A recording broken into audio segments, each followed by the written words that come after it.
China, Korean Air, Mexicana. We have an Air Force contract where we do Air Force engines for the Pratt & Whitney 2000. So the question has to be asked is that if at a point in time we did enough work to generate enough income to take care of the cost of our own repairs, where did that go away? How has that all of a sudden become a deficit where the company now says, you know what, we don't want to be involved with. A short time ago, let me digress just a little bit. A short time ago, they said that we were going to become United Services and we would become the MRO of choice, that we would become somebody. Today, they want to sell the maintenance facility in San Francisco or to spin it off. The question it was brought up earlier about corporate greed. I don't want to get into that. The question comes down to where did that change? But is it really corporate greed or just economics and smart business? I.e., you spin that company off, you still stay employed possibly in this new company, they just account for it differently. I mean, is it really greed or is it just better business practices? You know, we talk about good business. I'll be the first one to tell you I'm not a businessman. That's why I'm doing what I do today. And I'm proud of being lead mechanic. I'm proud of being a mechanic, period.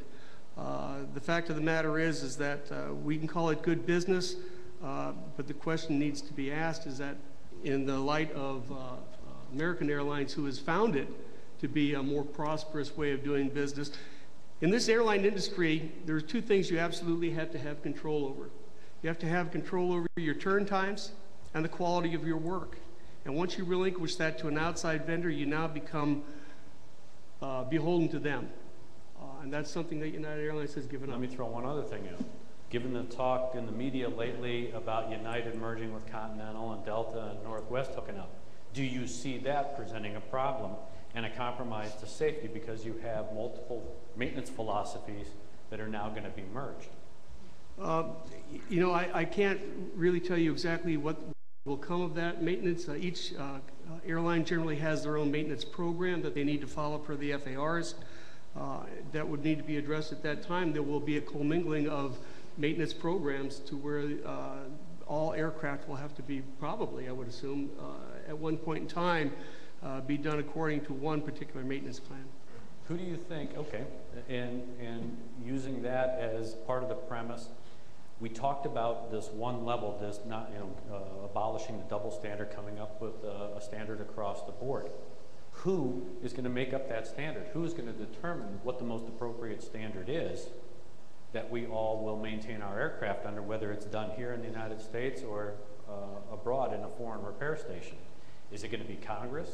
Is it going to be left up to the FAA, or are we going to have to get the interest of the industry to sit down in a partnership with the FAA and develop a livable, workable standard that's generic in scope across the board? Who's going to do that? I would say that honestly it would have to be a commingling of all those parties. I mean, everybody has a vested interest. We can't agree on this panel. So just imagine the industry trying to come together.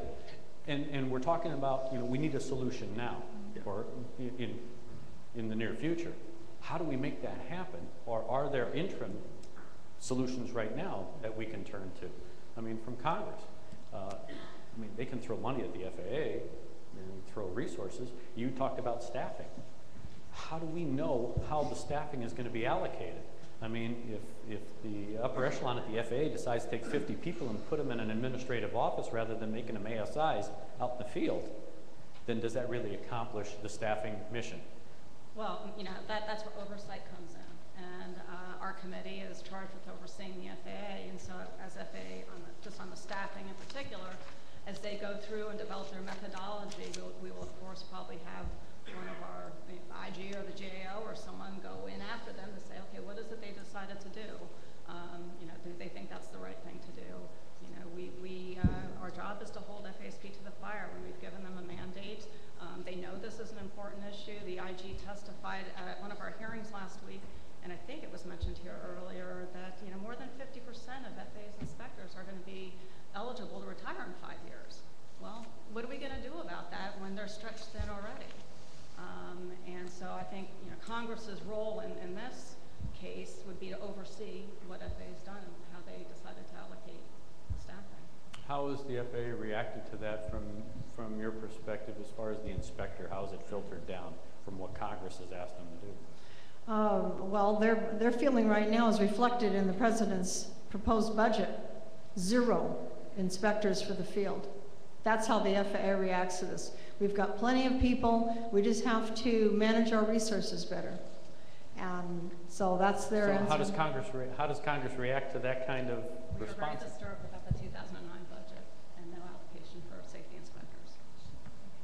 Is there reform needed, Sarah? I mean, do we have the system that's already there and we just have to make it better and allocate our resources to better oversight because we already have the basis? Or do we actually have to reinvent part of the wheel? Okay. The Aeronautical Repair Station Association has worked very hard to get a modernized Part 145. As you know, they didn't change the rule for 25 years, and then they had hearings, and it took them another 12 years to change the rule. And then they put out a notice of proposed rulemaking recently on quality assurance. You know, we would finally get quality assurance.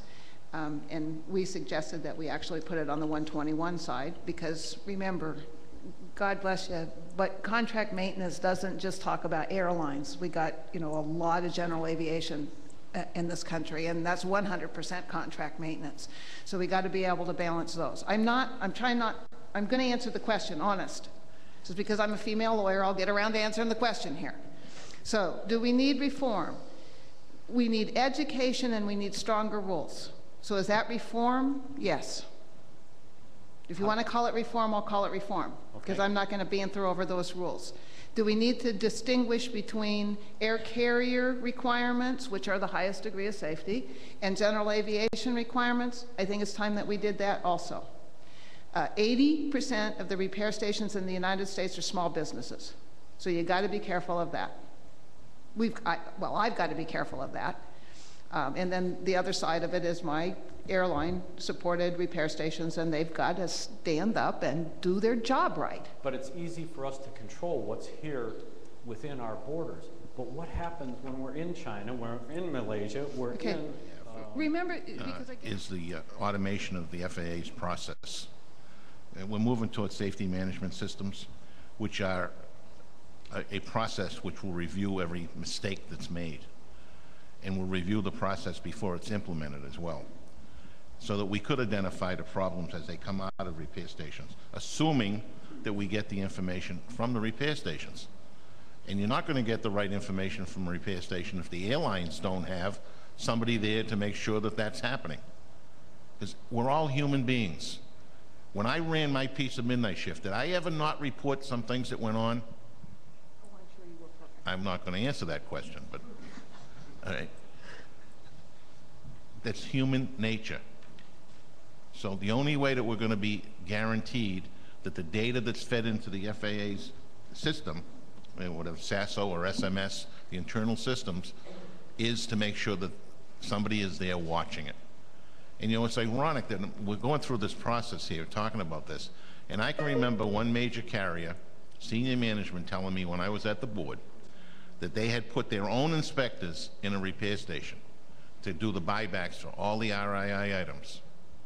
And that they told me that those inspectors cost them nothing to put them in there, because as a byproduct of their being there, they identified jobs that required rework, mistakes that were made by the repair station, that were caught by the repair station, and then had to be worked again before the airplane went out.